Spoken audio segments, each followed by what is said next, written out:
valid mobile number, pagkatapos ay makakatanggap ka ng one-time code sa iyong email. Gamitin ang code sa eGov app para sa verification ng iyong account at ng mga impormasyong ibinigay. Congratulations! Meron ka ng eGov PH app account. Pwede mo na ma-access ang iba't ibang serbisyo ng gobyerno kabilang ang mga serbisyo sa Bagong Pilipinas Presidential Action Center. Ito ang Presidential Broadcast Service. Radyo Pilipinas. Radyo Publiko Ng Bagong Pilipinas para sa Bagong Pilipino. Naghahatid ng mahahalagang balita at impormasyon na guugnay ng pamahalaan sa sambayanan. Tulay sa himpapawid ng serbisyo publiko. Radyo Pilipinas. Radyo Publiko. Ang boses ng Pangulo. Sa Mega Manila, 738. Radyo Pilipinas. Radyo Publiko 12 minuto makalipas ang alas 3 ng hapon. Got the reports that in Cebu, the tent cities are starting to go up with the help of Dick Gordon and the Red Cross. They've been very, very, very helpful.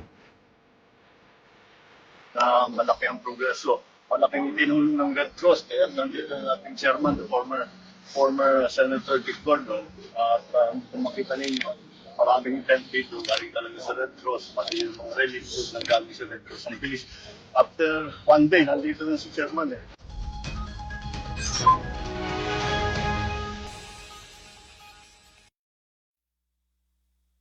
Okay, at magandang hapon po sa inyo lahat at welcome po tayo sa ating programang Kalinga Hatid ng Red Cross dito po sa Radyo Pilipinas. Ngayon pong ika-2 ng buwan ng November 2025. And buwan na po tayo ng November. Napakabilis, natapos na po ang isang buwan na naman. At sabi nga nila, 53 days more to go before Christmas. At syempre, kamusta ang bawat isa sa inyo? Kamusta ang pagdiriwang nyo ng undas? Ang inyong pagbisita sa mga mahal natin sa buhay na yumao at sa mga kamang-anak natin na sumakabilang buhay. Okay, sa pag-alaala natin sa kanila at ang Red Cross po ay hindi po tumigil sa pagbibigay ng serbisyo nitong nagdaang mga araw at ayan po ang tatalakayin natin mamaya. At bago po yan, nice po nating pasalamatan na bumubuo ng ating programa mula sa Presidential Communication Office, ang ating Secretary Dave Gobes, ang ating sa Presidential Broadcasting Service si Director Fernando Sanga, ang ating Station Manager Sir Alan Alyanigue, at ang iba pa nating kasama si Sir Ray Sampang, sa technical side Sir Oli Lopez at si Ma'am Joy Timidan. At syempre sa atin sa Philippine Red Cross, ang ating Chairman and CEO Richard J. Gordon kasama ng iba pang Board of Governors natin at ang kanilang ating Secretary General Dr. Gwen Pang at ang mga chapter administrators natin na mahigit 100 chapters natin nationwide kasama ng kanilang mga Board of Directors at ang kanilang mga Red Cross 143 at Red Cross Youth. Okay, hindi na natin patatagalin pa at makakasama natin via Zoom ang lagi nating kasama dito sa ating programa, Governor Corazon Alma de Leon. Magandang hapon po, ma'am. Good afternoon po. Yes, maraming salamat, Edison. At ngayon ang pag-uusapan natin ay PRC Undas 2025 operations. Yes And po. I'm proud to have as guest si Leia Paula Marie R. Fajardo, Emergency Management Service Operations Officer, PRC National Headquarters, and of course, nandun yata sa sakyan niya si Jefferson F. Ducut, Safety Services, EMS Team Dakut. Leader, Volunteer, PRC Manila Chapter.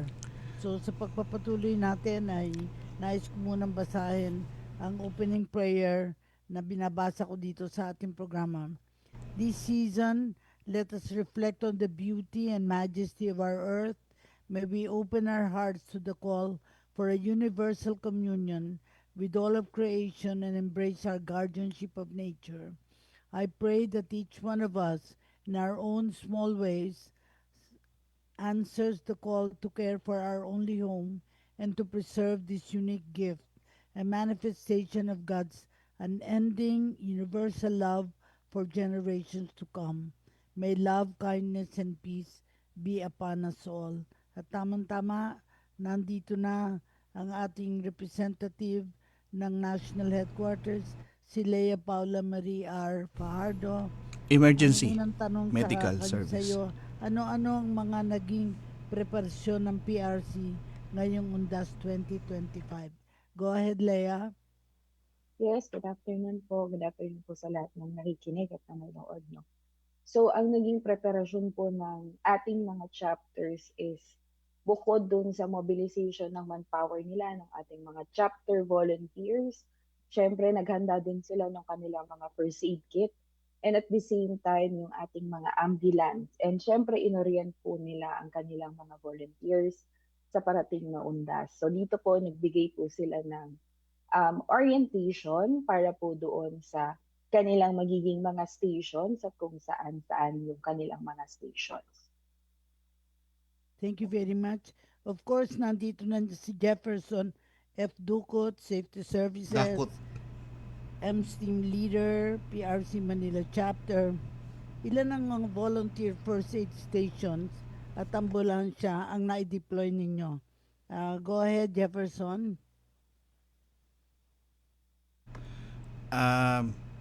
Okay. Pwede masagot ni ma'am yan. Baka naka-mute si Nakamute ka ba? Oo. Masasagot yan ni Ma'am Lea, ma'am. Yes po. Actually, si Sir Jefferson right now is nasa Manila North or Manila South Cemetery. No? Naka-duty sila kasama yung buong Manila Chapter EMS or Safety Services personnel. So, ma'am, Gov, Cora, as of now, ang overall natin, no, we have 340 first aid station nationwide. And then for our welfare desk, we have 166. And for the ambulance deployed, as of this moment, is nasa 70 tayo. And also, we have a 36 foot patrol units. And at the same time, staff and volunteers na na-mobilize natin from the very start ng ating UNDAS operation is 2,330. Yeah. Ilang katao ang nabibigyan ng medical na atensyon ng Philippine Red Cross? Do you have the data? Yes, kaya lang po hindi pa po ito final, no, dahil ongoing pa po lahat ng Update operation. na lang. Yes po, as of now, we have estimated 6,682 total catered patient po natin. Kasama na po dito ang vital signs monitoring, ito po yung mga blood pressure monitoring. Minor cases in which nandito po yung mga wound cleaning, no? Kasi yung mga nasusugatan po habang nagsiset up po siguro ng mga tent, naglilinis ng mga puntod, ayan po. And then we also have major cases na 12 and we have transported na po na 9 patients po. Kailan ba nagsimula ang operations ninyo ng Philippine Red Cross para sa UNDAS 2025? Kasi 3 days yun, diba? Friday, Saturday, Sunday. Yes po, Kailan Gov. kayo nagsimula? Bali, Gov, nagsimula po ang Red Cross na mag-standby simula October 30. 30 pa lang may mga nasubmit na ang mga chapters Which natin is a Thursday, nationwide. diba? Yes po. Mm-mm. Nag-submit na po agad sila na naka-standby na sila sa mga highways, gas stations. So by October 30 pa lang po, naka-start na po ang ating ibang chapters. Andito na si Jefferson Ducot, Safety Services. Dakot. Ano naman ang ambag mong impormasyon sa ginawa ninyo sa Manila Chapter? Go ahead, Jeffrey. Nakamute, Nakamute ka yata eh. nakamute ka po. Narinig mo ba kami? May signal ka ba? Jeff? Go ahead. Siguro ang tanong, saan pumuesto ang Manila Chapter, mga first aid station nyo ng Manila Chapter? Meron ka bang information available now? Go ahead, Jeffrey. Jeff? Narinig mo ba kami, Jeff? Nakamute ka ba? Sorry, okay lang po, paulit na. Sorry po. Sige, go Medyo- ahead. Paulit daw ng Narinig tanong. ka naman eh, go ahead. Paulit daw ng tanong, Gob. Hindi niya na narinig. Gob, tanong daw po. Ano daw po yung tanong? Saan pumuesto ang first aid station ng Philippine Red Cross ng Manila chapter? Saan kayo na-deploy? Nag-deploy? Si Manila chapter po, nandito po kami sa Manila North Cemetery po. North Cemetery, oo. Malaking sementeryo yan, ano? Kaya ano Yes. naging karanasan nyo? Maybe ikwento mo ang inyong karanasan. Nagkaroon ba kayo ng sitwasyon na may nangailangan ng medical attention sa Philippine Red Cross? Anong nangyari sa inyo dyan? Actually po, ang pinaka naranasan po namin dito is yung marami po kasing mga bumibisita na wala mga elderly na po na wala pong kasama. Okay. So, ayun po, Okay. pag tirik ng araw, inaabot po sila ng mga heat exhaustion.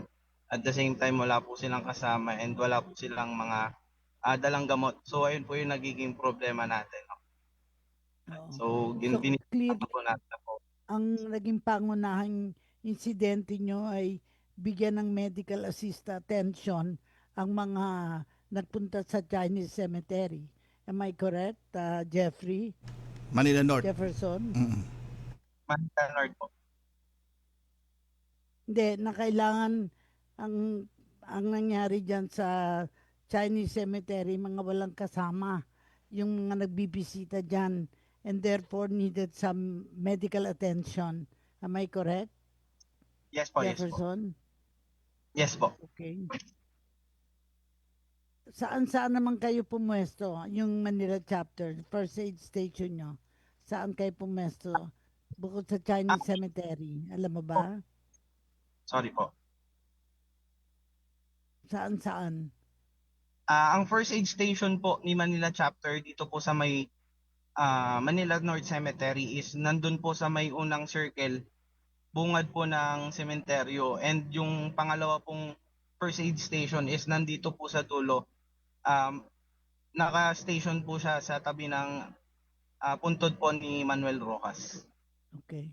Ano-ano naman sa tingin mo ang naging challenges ng na-encounter nyo sa naging operation ngayong undas doon sa mga areas na mention mo? Kasi na-mention mo, yung mga matatanda walang kasama. Di ba? Bukod doon, Yes po. di ba? Baka naging masikip and therefore hirap yung mga taong pumunta sa Chinese cemetery. Anong na-experience niyo? Ang experience po ngayon is common po. Ang minomonitor po natin is yung blood pressure taking. So, Yes. common sa mga bumibisita sa atin, lalo na po ngayon is umuulan or pag nawala po yung ulan, tumitirik po yung araw. So, nagkakaroon po sila ng pagtaas ng blood pressure. So, ayun po yung mga... Kailan naman nagsimula ang operasyon ng Philippine Red Cross para sa UNDAS 2025? When did you start? Si Manila chapter po. Si Manila Opo na. chapter po nag-start po noong October 31. Yes. Up now po. The day before November 1st. Oo. Sa national headquarters naman, ilang volunteers ang na-deploy ninyo? Namleya. Leia, sa national. Yes po, Gov Cora. Bali, sa national headquarters po, we have 2 teams po sa Tower Station at saka sa Port Area, Manila. So as of now, the Gov is, meron po tayong na mga tag-EMS po doon sa Tower and sa Port Area kasi sumusuporta po tayo sa mga NCR chapters natin na mga ngailangan ng tulong. Katulad po ni Manila chapter na marami silang transport or dinadala po sa ospital. Kapag kailangan po nila ng backup, nandiyan po ang National Headquarters Port Area Station na nakaantabay po para sa kanila po. As well din po si Tower Station na kapag nagkaroon ng mga di inaasahang pangyayari is dahil nga po nakalabas lahat ng ambulance ng mga NCR chapters natin, ang NHQ po ay laging nakahanda para mag-assist po sa ating NCR chapters po. So ilang volunteers per aid station at ambulansya ang na-deploy ninyo? Do you have the Bal- number? Yes po. Bali, Govcora, as of this moment po, we have 70 ambulance deployed. This is nationwide numbers na po. And then, total manpower, staff, and volunteers na po ito. We have 213. 2,313 staff and volunteers na naka-duty po ngayon. Anong mga critical incidents na nangyari na dapat iulat natin sa mga nanonood sa atin? Na note ba ninyo ang mga ilang pangyayari na dapat may ulat? Go ahead, Lea. Bali, as of now, Govcora, wala namang ganong ka sobrang lala, no?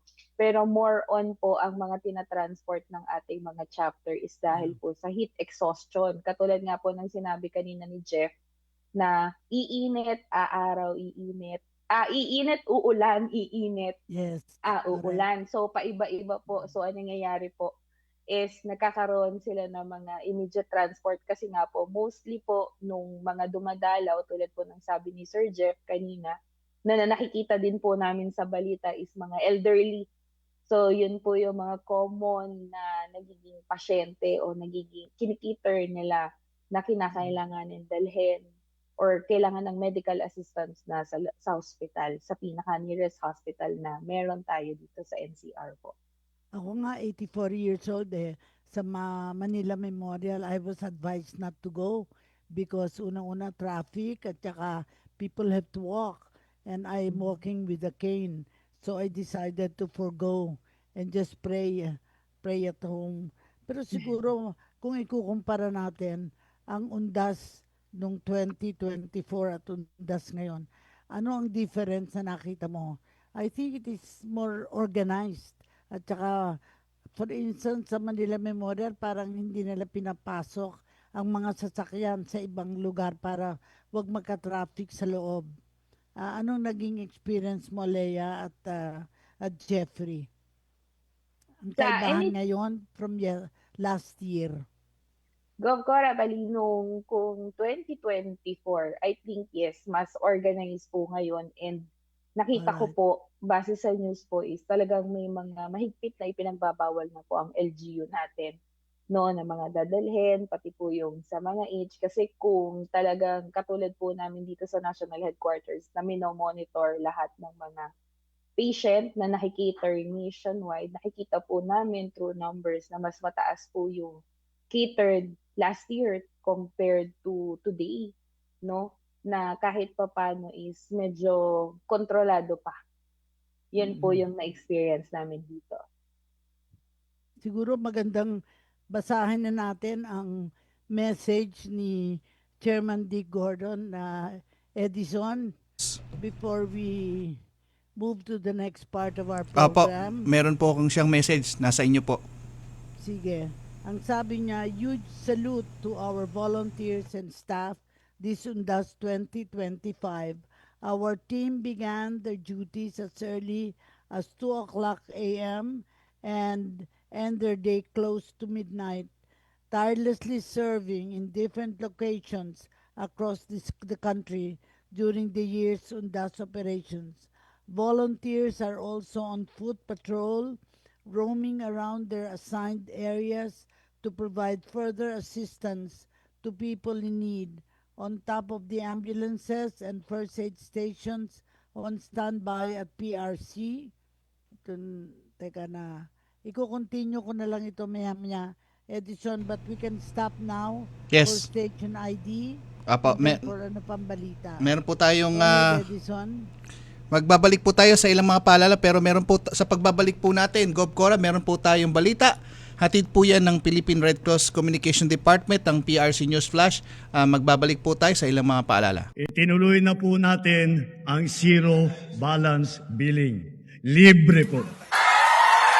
Ibig sabihin, ang serbisyo sa basic accommodation sa ating mga DOH na ospital, wala nang babayaran ang pasyente. Ang dami pong challenge, hindi po namin alam kung saan namin kukunin. Ganon, nag-iisip kung paano namin mababayaran. Siyempre po, masayang-masaya. Super saya po dahil na zero billing po kami. Opo, malaking ano po talaga, malaking tulong po. Mabilis lang din po.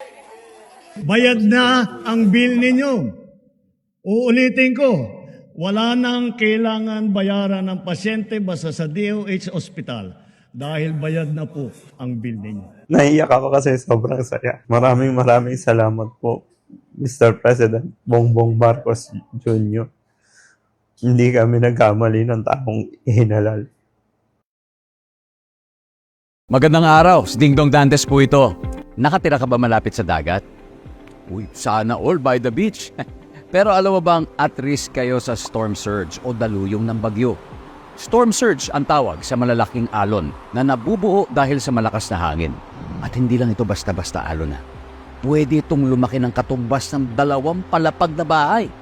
Intense.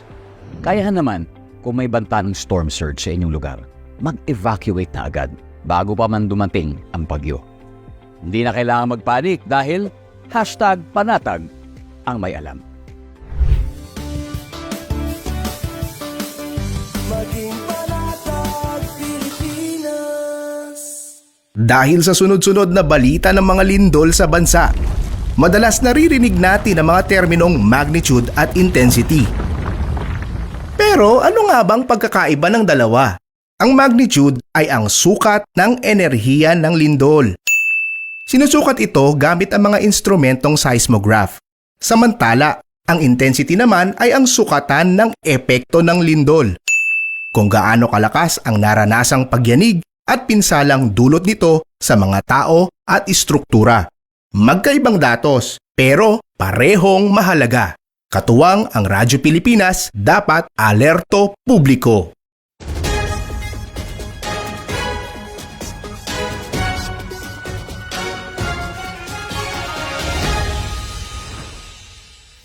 Mula sa iba't ibang panig ng Pilipinas, narito ang kalipunan ng mga balitang Red Cross. Ako si Benj Pagya para sa PRC News Flash. Sa diwa ng kagandahang may malasakit, nagpaabot ng donasyong 1 million pesos ang Binibining Pilipinas Charities Incorporated o BPCI sa Philippine Red Cross nitong October 16. Ito ay bilang suporta sa patuloy ng mga humanitarian operations ng organisasyon. Pinangunahan ng BPCI Executive Committee members na sina Maria Victoria Flores at Pia Rojas Ojeda, kasama sina BPCI Trustee Irene Jose, BPCI Head Ines Enriquez, BPCI Secretariat Liliana Soriano at staff member Jun Hapitana ang naturang courtesy visit sa PRC National Headquarters. Kasama rin sa delegasyon ang ilang reigning at dating Binibining Pilipinas Queens, kabilang sina Binibining Pilipinas International 2024 Maynard Esquera, Binibining Pilipinas International 2025 Katrina Johnson, Binibining Pilipinas 2025 First Runner-Up Dalia Varde, Binibining Pilipinas Universe 2019 Gazini Ganados, Miss International 2022 Third Runner-Up Nicole Borromeo, at Miss Grand International 2017 Second Runner-Up Elizabeth Clancy. Sa kanilang pagbisita, binigyan ng pagkakataon ang mga kinatawan ng BPCI at ang mga beauty queens na libutin ang PRC Operations Center upang masaksihan ang operasyon ng samahan sa pagtugon ng mga sakuna. Nakipagpulong din sila kina PRC Chairman Richard J. Gordon, Secretary General Dr. Gwendolyn Pang at Governor Ernesto S. Isla upang talakayin ang mga pangangailangan ng mga komunidad na apektado ng mga sakuna sa bansa. Pinahayag ni Chairman Gordon na ikinagagalak niyang makita ang mga beauty queens na hindi lamang mga nagagandahan kundi may mga puso ring handang tumulong sa mga nangangailangan. Naghatid din ng pasasalamat si Secretary General Gwendolyn Pang sa BPCI para sa ibinigay nitong donasyon para sa mga nasalanta ng lindol sa Cebu at Davao. Pinaabot naman ni na Miss Grand International 2017 Second Runner-Up Elizabeth Clancy at Binibining Pilipinas Universe 2019 Gazini Ganados ang kanilang paghanga sa Philippine Red Cross para sa pagtulong nito sa mga nangangailangan 24/7. Nagbigay din sila ng maikling mensahe para sa mga kababayang Pilipino. Nagbahagi rin ng mensahe si Binibining Pilipinas International 2025 Katrina Johnson para sa mga nais tumulong ngunit hindi alam kung saan magsisimula. Something that I thought a lot about when I was first starting out, when I was working. I thought that I was just an individual, so there wouldn't be much that I could do. But honestly, being generous and trying to give back and being compassionate is not about like the monetary amount. There's not, kailangan 1,000 pesos pataas para generous ka. It's about the intention that you have behind it. So even if you aren't financially blessed, just volunteering your time and effort is gonna go a long way. So start small. Don't think about having to be the highest bidder, the highest donator. It's all about the heart and wanting to give back to your kababayan.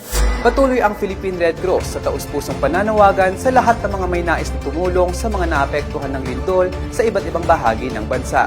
Sa mga nagnanais tumulong, tumawag sa PRC Hotline 143 o magpadala ng mensahe sa official na Facebook page ng Philippine Red Cross. At yan ang pinakabagong balita mula sa PRC. Abangan ang mga news updates dito sa PRC News Flash. Ako si Benj Pagya.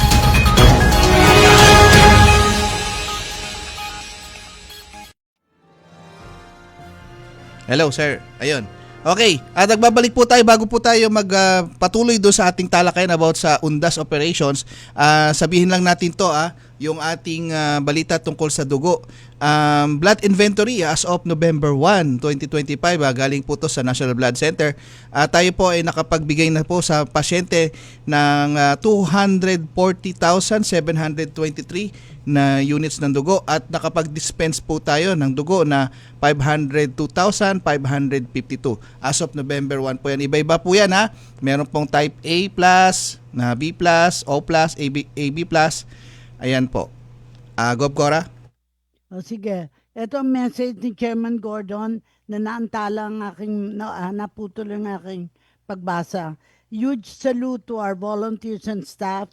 This UNDAS 2025, our team began their duties as early as 2 o'clock a.m. and end their day close to midnight, tirelessly serving in different locations across the country during this year's UNDAS operations. Volunteers are also on foot patrol, roaming around their assigned areas to provide further assistance to the people in need, on top of the ambulances and first aid stations on standby at PRC's designated tents. On behalf of the Board of Governors, I want to express my heartfelt gratitude to all of you. Our volunteers already catered to over 1,800 patients from October 30 to this date. Because of your dedication, countless Filipinos can visit and remember their loved ones safely and with peace of mind. As we continue our mission, may your example remind everyone that humanity will always be our greatest strength. Maraming salamat, Chairman Gordon, Yes. for your message, which I'm reading now. It's in our Kalinga Hatid ng Red Cross. Go ahead, Edison. Yes. May balita ka pa? Apo, yun na po. At siguro pagpatuloy na po natin ulit yung ating talakayan na Gov Cora. Yes. Itong volunteer Go natin, ahead. si Jeff Siguro Dakot. tanungin natin to both of them, Apo. ano yung mga insidente na nais nyong iulat na ayokong sabihin na kagilagilalas, kundi maybe special na karanasan ninyo during the UNDAS 2025. Apo. Ikaw muna, Leia. Ano yung mga report na dati last year wala naman, at ikaw din, Jeffrey, ano naging karanasan nyo this year? Ikaw muna, Leia. Yes, Gov Cora, no. Based sa monitoring namin ngayon dito sa National Headquarters, mostly ang napapansin ko is talagang yung heat exhaustion natin na nai-experience nung mga dumadalaw sa sementeryo or yung nasa sementeryo. Ito kasi yung mga mostly na nare-report nung ating mga duty or yung mga EMS natin, na mga personnel natin na naka-duty ngayon from the very start ng operation hanggang ngayon po na ongoing pa rin po sila. Yun yung mostly talaga na nakikita ko, yung bigla na lang daw po nawawalan ng malay, kaya pinapasok po nila or dinadala nila sa nearest hospital po. Yun po sa akin. So, How about sina Jeffrey sa Manila chapter? Kasi sabi mo ang assignment mo sa Chinese cemetery o yung naging area of responsibility mo. Anong masasabi kong special na karanasan nangyari sa inyo doon? Na-experience ninyo, Jeffrey?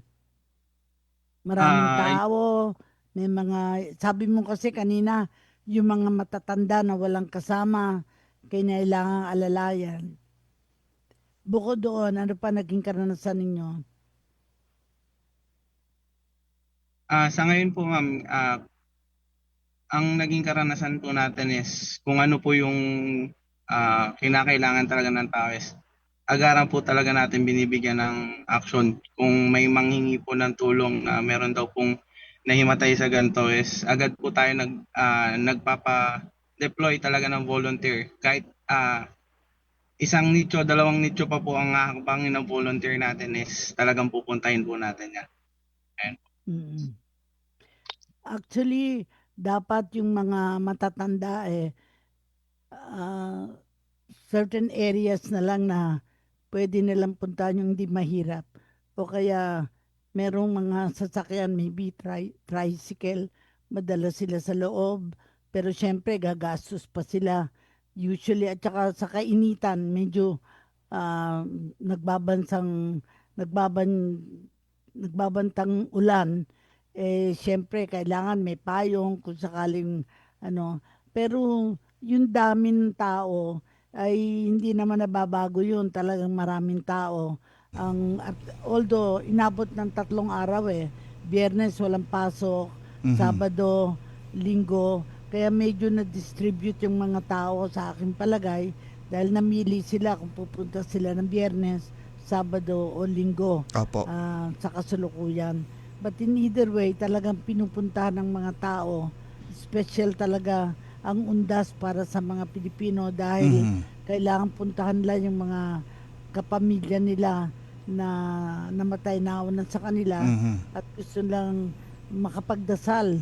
And I Opo. think that's a uniqueness in the Filipino na dapat nating i-compare o ikumpara sa ibang bansa na tayo pag alam nila pag-undas sa Pilipinas ay kakaiba. Talagang kahit na magsiksikan sa mga sementeryo ay ginagawa para maalala. At saka yung preparasyon, paglilinis sa mga sementeryo, ginagawa ng mga pamilya yon o kaya nagbabayad sila para malinis ng mga tigalinis sa mga sementeryo. Pero kayo, ikaw ba nakapunta ka sa iyong kapamilya dahil busy kayo sa pagsilbi sa Red Cross? Ikaw din, Jeffrey, nakapunta ba kayo sa sementeryo o you had to give it up dahil meron kayong assignment to monitor the operations? Ikaw muna, Lea. Yes, Gov Cora, honestly, hindi po. Kailangan pong i-give up for now kasi kailangan ko pong i-monitor lalo na ang ating mga chapters po at ang ating mga volunteers ay nasa ground. So, kailangan ko pong malaman kung kumusta ang mga status nila, yung reportings po nila. Kailangan ko din po malaman, gawa ng ito ay kailangan po nating i-report kay Chairman and kay SG Gwen po para po alam din po nila yung nangyayari sa mga grounds or sa grounds po or sa mga chapters natin na nakadeploy ngayong undas. Ang maganda nga nangyari, ginawang holiday ang Friday. Kaya kung bibiyahe, malayo-layo ay mararating nila ang pupuntahan nila. Ikaw ba, Jeffrey, saan ba yung ang mga puntod ng yung mga kamag-anak? Nakapunta ka ba o hindi? So, Jeff? Ayun po. Actually po, nasa Cavite pa po yung yung sa amin po. So hindi ka na nakapunta? Ako nakapunta. Siguro po sa susunod na araw. Hindi, kasi nga, pag nagva-volunteer, ay talagang iniiwan mo muna yung mga personal na mga lakad para matiyak na magagawa nyo yung trabaho na kinakailangan sa inyo. But I honor you dahil sa interest ninyo na magsilbi sa Red Cross ay give up nyo some activities na you would have wanted to go kung wala kayong assignment. So, I guess in this program, I honor you at lahat ng mga volunteers at staff natin na kailangang i-give up yung papunta sa kanilang puntod ng pamilya nila or else they will go the date na hindi sila assigned para they will be able to contribute. Pero I want to go back. Mas marami ba ngayon ang mga nangailangan ng medical attention kung ikukumpara nyo last year? Do you have an idea kung para mas marami dahil marami ng mga matatanda and therefore talagang they will need help. Ano ang experience ninyo, Leia, this time Ah, around? yes po, Gov Cora, no. Bali, as of now, kung ikukumpara natin yung 2024 to 2025, though hindi pa naman po final yung report ng ating mga chapters, no, dahil ongoing pa po sila. For now, Gov, nasa 6,000 na po kasi yung catered nila, mapa vital signs po, wound cleaning, transport, and other major cases po, nasa 6,000 compared to our 2024 na overall report natin nasa 11,000 na total Oo. catered But patient. na-spread yung mga tao eh.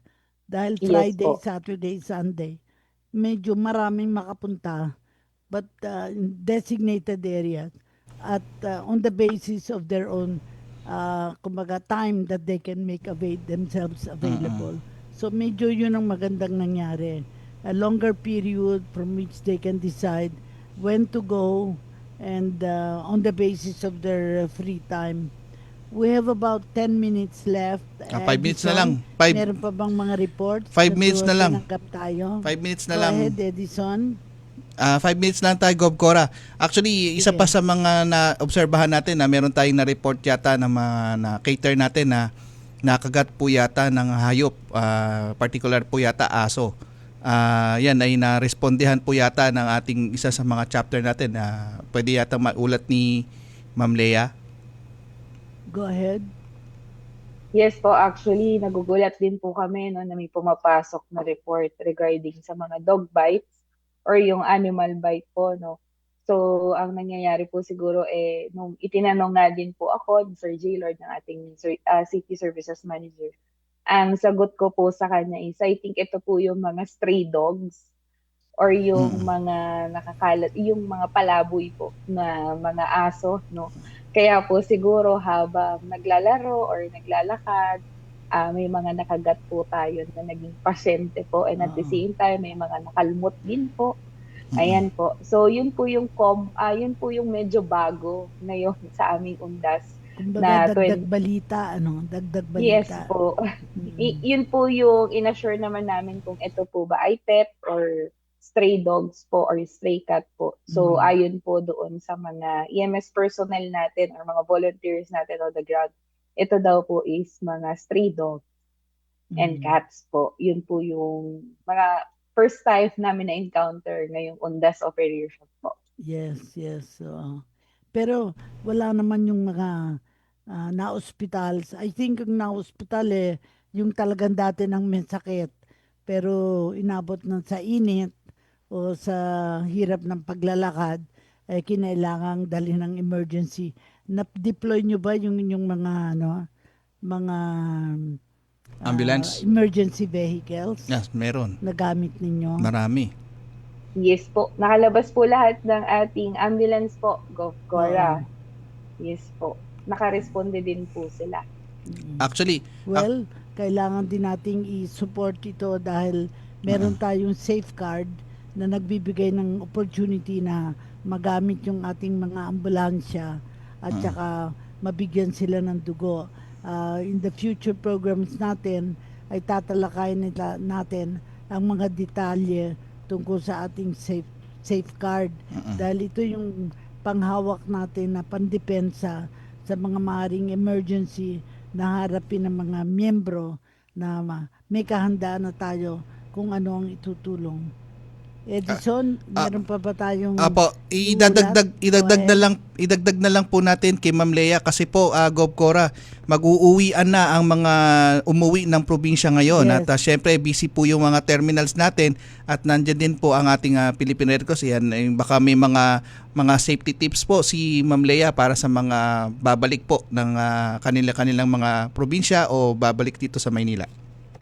panawagan, Leia, at of course sa Manila chapter si Jeffrey dahil talagang maraming taga Maynila ang na mapupunta sa mga istasyon ng mga bus para makarating sa kanilang lugar. Go ahead, Leia. Yes po. Bali, meron pa rin naman po tayong mga first aid station sa ating mga highways, no? So make sure po na aware po tayo sa ating road safety, na bago po tayo magbiyahe pabalik, make sure po yung hangin, gulong, gasolina, and make sure na hindi rin po nakainom habang nagda-drive, no, para maiwasan din po natin ng aksidente. So avoid distraction, yung paggamit din po ng mga cellphone during driving, yan din po ang ating iiwasan. Lalo na't may mga nagbakasyon po talaga na mga sa mga malalayong lugar. So make sure po na bago po tayo bumiyahe ay na-check po natin muna ang ating sasakyan para po sa ganoon ay iwas din po tayo sa aksidente. Okay. Hingan na natin sila ng mga final message. Hiningan na natin sila ng mga final na message. Umpisahan po natin kay Sir Jeff Dakut, ang ating volunteer po mula sa isang sa safety services ng EMS diyan sa PRC Manila chapter. Sir Jeff? Hello, sir. Final message na po tayo. Okay. Ayun po, salamat po sa opportunity, and sa mga tao pong bumibisita, kapag may nararamdaman po is magsabi na po agad. Ayun po, salamat. Okay, si Ma'am Lea naman. Ma'am Lea, ano po yung mga final message at may mga paalala at pasasalamat sa mga kasamahan natin sa Red Cross? Yes po, no, Sir Edison, no, maraming salamat, Gov Cora, no, sa opportunity na din ito na kaloob nyo din po, no. So sa akin lang po is make sure lang po na tayo po ay safe na babiyahe, and nandyan po ang ating PRC team o Philippine Red Cross na mga naka-first aid station, naka-ambulance standby. Nandyan po sila if ever na kailangan nyo po sila. Lagi po silang handang tumulong. And at the same time, maraming salamat po sa mga staff and volunteers na naka-duty po ngayong pundas operation natin. Yun lang po. Okay. Thank you very much po, Ma'am Lea at Sir Jeff. Ma'am Cora, ano po ang iyong final message? Well, ang final message ko, magagawa natin lahat ng bagay kundi tayo nag-iisa.